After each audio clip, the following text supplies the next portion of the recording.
Audio Jungle. अस्सलाम वालेकुम जी, दिस इज़ तलत अशरफ ज़िया।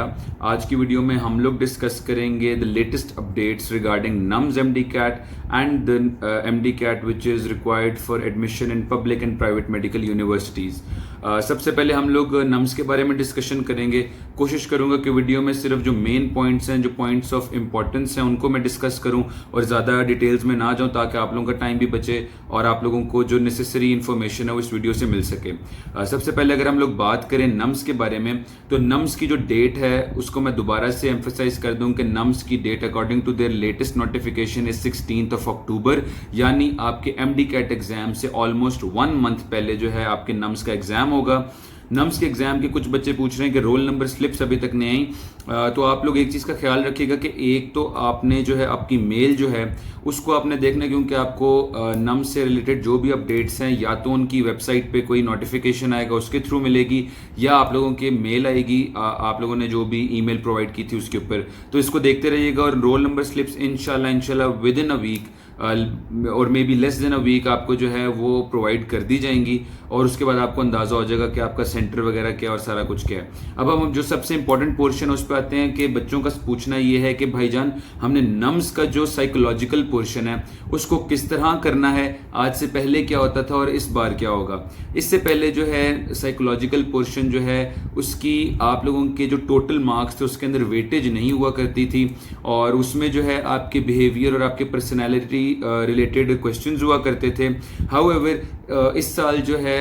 जो उन्होंने नम्स वालों ने जो है इसकी 5% जो है वेटेज ऐड कर दी आपके नम्स के जो टोटल स्कोर है उसमें। ऑल्दो ये कोई बहुत ज़्यादा वेटेज नहीं है, लेकिन चूंकि आप लोगों का जो मेरिट है वो एक एक मार्क भी उसमें बड़ा इंपॉर्टेंट होता है, इसलिए हमने कोशिश करनी है कि हम इसको अच्छे से अच्छे तरीके से कर सकें। और इसमें जो नम्स की वेबसाइट ने हमें बताया वो ये है कि 100 MCQs होंगे और 30 मिनट्स होंगे। इसमें कोई सिलेबस वगैरह नहीं दिया गया। और एक चीज़ बड़ी वाज़ेह हो जाती है इससे कि ये जो है आपकी जनरल जो भी आपने पढ़ा हुआ है और जो भी एक जनरल नॉलेज रिलेटेड चीज़ें होंगी, और इसमें कोई ऐसी चीज़ नहीं होगी कि जिसको आपको अलग से पढ़ना हो या कुछ इस तरह का हो, क्योंकि सिलेबस भी डिफाइन नहीं हुआ परसेंटेज भी इसकी बहुत कम है। और 100 MCQs 30 मिनट में करना, इसका मतलब एक MCQ के लिए आपके पास बहुत थोड़ा टाइम होगा। लिहाजा इसका मतलब जो मुझे समझ आता है वो यही है कि ये आसान MCQs होंगे, इनके लिए आपको अलग से कुछ पढ़ने की ज़रूरत नहीं है। अब मसला ये है कि हमें ये भी पता होना चाहिए कि हमने किस तरह से इसकी प्रैक्टिस करनी है। इस सिलसिले में आपको इंट्रोड्यूस करवाऊंगा एक वेबसाइट से जिसका नाम है premed.pk। उस वेबसाइट पे आपको नम्स के 4 मॉक टेस्ट मिलेंगे, उनमें से एक मॉक टेस्ट फ्री है, और अगर आप उनके बाकी के 3 मॉक टेस्ट अटेम्प्ट करना चाहते हैं तो उसकी पेमेंट आपको देना होगी। अब जो 4 मॉक टेस्ट है वो नम्स के 2022 के सिलेबस के अकॉर्डिंग है, और उनके एग्जाम पैटर्न ए और बी, यानी ए आपके जो 150 MCQ सिलेबस में से होंगे, और जो साइकोलॉजिकल पोर्शन है, साइकोलॉजिकल रीजनिंग है जो सेक्शन बी जो है जिसकी 5% वेटेज है, उसके MCQs भी उन्होंने अपने उन मॉक टेस्ट के अंदर डालें ताकि आप लोगों की अच्छी सी प्रैक्टिस हो सके।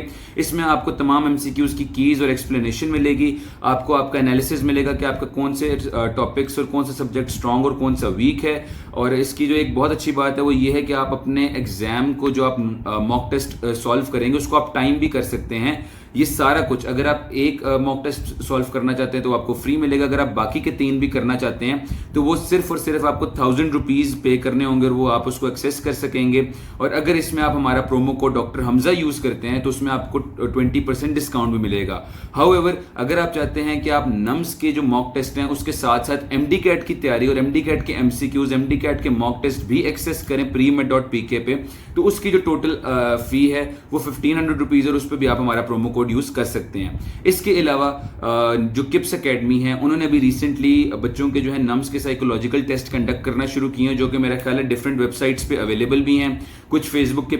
पेजेस जो हैं, ग्रुप्स हैं, उन पे भी वो बच्चे अपलोड कर रहे हैं, और सईद एमडी कैट, वाइस गॉट वगैरह कुछ ऐसी वेबसाइट्स है जिन पे तमाम टेस्ट किप्स वगैरह के अपलोड होते हैं। तो आप उसको भी देखिएगा, उन MCQs को देखें, उनको सॉल्व करके देखें। आप रियलाइज करेंगे कि वो पिछले सालों से तो डिफरेंट MCQs हैं, आपकी पर्सनैलिटी वगैरह रिलेटेड नहीं है कि जी आप इंट्रोवर्ट हैं कि नहीं, आपको अंधेरे से डर लगता है कि नहीं, लेकिन वो जो है जनरल आपने जो ओवरऑल सिलेबस पढ़ा हुआ है नम्स के टेस्ट के लिए उसी से रिलेटेड जो जनरल चीज़ होती है वो पूछी हुई है। कोई बहुत हैवी कॉन्सेप्ट नहीं है, कोई ऐसी चीज़ नहीं जिसके लिए आपको अलग से कोई किताब पढ़नी हो या अलग से कोई टॉपिक्स वगैरह करने हो। अच्छा, इसके अलावा एक और चीज़ भी क्लैरिफाई कर दूं कि मैंने पिछली वीडियो में माजरत सबसे कि मैंने ये बात कह दी थी कि जी जो बच्चे नम्स दे सकते हैं वो एमडी कैट नहीं दे सकते। इसको जो हमने क्लैरिफिकेशन जो इसकी हमने निकाली है वो ये है कि नम्स वाले बच्चे जो हैं वो एमडी कैट दे सकते हैं और एमडी कैट वाले बच्चे नम्स भी दे सकते हैं, और इसमें कोई इशू नहीं है कि जी आप सिर्फ एक ही टेस्ट दें। आप दोनों टेस्ट देना चाहते हैं आप दोनों दे सकते हैं। हाउएवर जो चीज़ क्लैरिफाई की गई है नम्स की तरफ से वो ये है कि नम्स का जो टेस्ट होता था आज से पहले हम उसको कहते थे कि नम्स का एग्जाम है वो, अब जो है उन्होंने इसका नाम चेंज करके इसका नाम कर दिया है एमडी कैट फॉर नम्स। और ये एग्जाम जो है एमडी कैट फॉर नम्स या नम्स का एग्जाम ये मैंडेटरी है अगर आपने किसी नम्स एफिलिएटेड कॉलेज यानी आर्मी मेडिकल कॉलेज या सीएमएच में एडमिशन लेना है, और नम्स या उससे एफिलिएटेड कॉलेजेस में एडमिशन लेने के लिए आपको इस नम्स का जो टेस्ट है या नम्स का जो एमडी कैट है उसके अलावा कोई और टेस्ट देने की जरूरत नहीं है। आज से पहले जरूरत होती थी कि आपको एमडी कैट भी देना है, उस एमडी कैट में अगर आप पास होंगे फिर आप जो है नम्स एफिलिएटेड किसी कॉलेज में एडमिशन ले सकते हैं, लेकिन इस चीज को अब खत्म कर दिया गया है। अगर आपका एमडी कैट क्लियर नहीं होता या आपके एमडी कैट में कम मार्क्स हैं तो आपका जो एमडी कैट है उसकी वेटेज को नम्स के क्राइटेरिया से हटा दिया गया है, और जो नम्स का अपना एग्जाम जो होता है उसको ज्यादा वेटेज दे दी गई है। आज से पहले जो मेरिट पिछले साल का मेरिट क्राइटेरिया था वो था 50% एमडी कैट, 25% नम्स और 25% एफएससी। इस साल का जो मेरिट क्राइटेरिया है वो 50% नम्स, 40% एफएससी और 10% मैट्रिक है, यानी आपका जो एमडी कैट का एग्जाम है उसकी कोई वेटेज नहीं रखी गई। और ये एक अच्छी बात है उन बच्चों के लिए जो अगर एमडी कैट में उतना अच्छा परफॉर्म नहीं कर सकते up to their expectation, but उनके नम्स के अंदर अच्छे मार्क्स हैं या वो एमडी कैट का एग्जाम क्लियर नहीं कर पाते लेकिन नम्स में वो मेहनत करके अच्छे मार्क्स लेते हैं, तो फिर वो जो है बिला किसी झिझक के या बिला किसी रुकावट के वो नम्स के किसी मेडिकल कॉलेज में एडमिशन ले सकते हैं। ये बात तो हो गई नम्स से रिलेटेड। अब अगर हम बात कर लेते हैं कि एमडी कैट से रिलेटेड क्या लेटेस्ट डिटेल्स हैं, तो एक तो फाइनलाइज हो गया कि आपके जो एमडी कैट की जो डेट है वो फाइनली 13 नवंबर को होगा, और जो आपका एमडी कैट का एग्जाम है वो यूएचएस पंजाब में, केएमयू आपका केपीके में, डाउ मेडिकल यूनिवर्सिटी सिंध में, शहीद जुल्फ़िकार अली भुट्टो यूनिवर्सिटी इस्लामाबाद और आज़ाद जम्मू एंड कश्मीर में, और बुलान मेडिकल यूनिवर्सिटी आपकी जो बलूचिस्तान है उसके अंदर इनके थ्रू कंडक्ट करवाया जाएगा। सिंगल डे पे होगा, सिंगल टाइम पे होगा। और इसके अलावा ये बताया गया है कि वो बच्चे जो एमबीबीएस में अप्लाई करना चाहते हैं अपने एमडी कैट एग्जाम के बाद उनको ज़रूरत होगी कि उनके 60% मार्क्स एफएससी में होने चाहिए और 55% या उससे अबव मार्क्स जो है एमडी कैट में होने चाहिए अप्लाई करने के लिए, और बीडीएस के लिए 60% मार्क्स एफएससी में और 45% मार्क्स आपके एमडी कैट में होने चाहिए उस पे अप्लाई करने के लिए। एक और चीज़ मैं क्लैरिफाई कर दूं, ये जो क्राइटेरिया है ये अप्लाई करने के लिए, इसका कतन ये मतलब नहीं है कि जी आप अगर आपके 55% मार्क्स आ जाते हैं एमडी कैट में तो आपको एमबीबीएस में सीट दे दी जाएगी। इसका मतलब ये है कि आप अप्लाई कर सकोगे, आप मेरिट में अगर मेरिट लिस्ट में आपका नाम आ जाता है तो आपको एडमिशन मिल जाएगा, लेकिन अगर आपका ओवरऑल मेरिट से आपका जो मेरिट ओवरऑल बन रहा है वो कम है तो फिर आपको एडमिशन नहीं मिलेगा। ये जो क्राइटेरिया ये अप्लाई करने के लिए है, ये एडमिशन के लिए नहीं है, इस चीज़ को ज़रा समझ लीजिएगा। अच्छा, अब एक जो बड़ा एक कंफ्यूजिंग पॉइंट है, पहले मैं आपको बताऊंगा कि वो पॉइंट है क्या, और फिर मैं आपको बताऊंगा कि इसमें मेरी क्या लाइक सजेशन है आप लोगों के लिए कि आपको क्या अप्रोच रखनी चाहिए।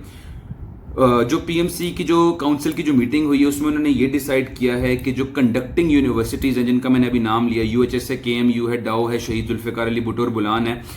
वो उनके पास चॉइस है कि वो एमडी कैट जो है या वो खुद अपने तौर पे कंडक्ट करवा सकती हैं या किसी टेस्टिंग एजेंसी के थ्रू करवा सकती हैं, जिस तरह के आज से पहले होता रहा। फॉर इंस्टेंस केएमयू जो है वो केपीके में ईटा के थ्रू करवा सकती है, और जो आपकी है डाउ जो है वो एनटीएस के थ्रू करवा सकती है, या तो वो खुद करवा सकते हैं या फिर वो ईटा एनटीएस वगैरह के थ्रू करवा सकते हैं। एक तो चीज़ ये बताई गई है। अब जो मजीद एक और चीज़ बताई गई है जिसने बच्चों को ज़्यादा कंफ्यूज किया, लेकिन मेरी कोशिश होगी कि आपको एक बेहतर और एक सेफ इसका सोल्यूशन बता सकूं, वो ये है कि उन्होंने बताया कि जी आपका एग्जाम जो है वो पेपर बेस्ड होगा, और इस एग्जाम के अंदर जो है उन्होंने आगे बात ये लिखी है कि उस एग्जाम के बाद आंसर कीज, अगेन इस एम्फोसाइज कर रहा हूं, आंसर कीज के ऊपर उन्होंने प्लूरल मेंशन किया है, answer keys with N S, कि आंसर कीज को जो है अपलोड किया जाएगा पीएमसी की वेबसाइट पे बाय एवरी, जो जितनी भी यूनिवर्सिटीज हैं जो कंडक्ट कर रही हैं एमडी कैट हर प्रोविंस के अंदर, वो आंसर कीज को अपलोड करेंगी पीएमसी की वेबसाइट के ऊपर, on the same day after the exam. अब इससे जो हमें समझ आती है वो ये, क्योंकि उन्होंने आंसर कीज और उसको प्लूरल किया हुआ है, और चूंकि उन्होंने ये भी कहा हुआ है कि जी हर प्रोविंस जो है वो आंसर की जो है पीएमसी की वेबसाइट पे अपलोड करेगा। इसका हमें जो मतलब समझ आ रहा है वो ये है कि अगर एमडी कैट सबका सेम होना होता तो एक तो आंसर कीज ना लिखा होता, आंसर की लिखा होता, और दूसरा उसमें फिर हर यूनिवर्सिटी को अलग से अपलोड करने की जरूरत ना होती। अगर एग्जाम सबका सेम होता तो फिर पीएमसी खुद भी कर सकता था अपलोड। उन्होंने लिखा है कि आंसर कीज अपलोड होंगी और वो हर पब्लिक यूनिवर्सिटी अलग से इंडिविजुअली अपनी इंडिविजुअल आंसर की जो है पीएमसी की वेबसाइट पे अपलोड करेगी। अब इससे जो इंडिकेशन मिल रही है वो अगेन ये है कि आपका एमडी कैट जो है शायद प्रोविंशियल लेवल पे होगा, और जो क्वेश्चन बैंक उसमें फॉलो होगा वो शायद प्रोविंशियल लेवल वाला फॉलो होगा। लेकिन अगेन चूंकि जो पीएमसी की जितनी भी अभी तक मैंने पोस्ट पढ़ी हैं उसमें कहीं भी वो क्लैरिफाई नहीं करते कि जी प्रोविंशियल एमडी कैट है या नेशनल एमडी कैट है, और जो वो इंग्लिश भी यूज करते हैं उसको भी इंटरप्रेट करना बड़ा मुश्किल होता है। कुछ लोग जो उसको इंटरप्रेट करते हैं कि जी सेम आपका नेशनल एमडी कैट, या कुछ इंटरप्रेट करेंगे प्रोविंशियल है, लेकिन पीएमसी ने तो बात कर दी। इसी तरह पीएमसी की एक पोस्ट आई हुई जिसमें उन्होंने बलूचिस्तान गवर्नमेंट वगैरह का जिक्र किया है, और उसमें उन्होंने यही बताया है कि पीएमसी जो है वो एमडी कैट को जो आपका एमडी कैट जो है वो that will be held by provinces through public university. दोबारा बोल रहा हूं कि the MD CAT will be held by provinces through public universities. और इससे भी हमें यही इंडिकेशन मिलती है कि हर प्रोविंस के पास जो है ये अथॉरिटी है कि वो खुद या किसी टेस्टिंग एजेंसी के थ्रू अपने प्रोविंस के अंदर एक एमडी कैट एग्जाम कंडक्ट करवाएं। उस एमडी कैट एग्जाम के बाद हर प्रोविंस अपने एग्जाम की जो आंसर की है उसको पीएमसी की वेबसाइट पे अपलोड कर देंगे। यूएचएस वाले पंजाब वालों की अपलोड करेंगे, केएमयू वाले केपीके की अपलोड करेंगे, लाइक इस तरह सारा कुछ होगा। तो इसमें जो अब मैं आप लोगों को अगर सजेस्ट करूं कि आप लोगों को क्या करना चाहिए, तो वो मेरा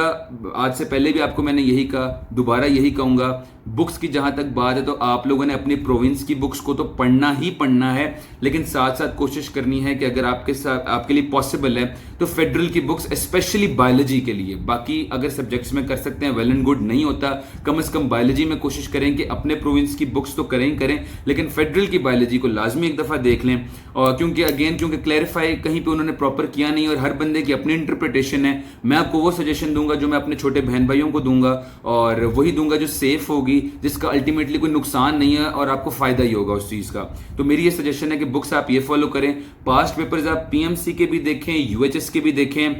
अगर आपने नम्स का एग्जाम देना नम्स के भी देखें, दैट इज योर चॉइस। लेकिन मेरी सजेशन है कि आप यूएचएस और पीएमसी और नम्स तीनों के पास्ट पेपर्स देखें, क्योंकि अल्टीमेटली आपको यह भी अंदाजा हो जाएगा कि एमसीक्यूज आते किस तरह के हैं, और आपको यह भी अंदाजा हो जाएगा कि आपने जो है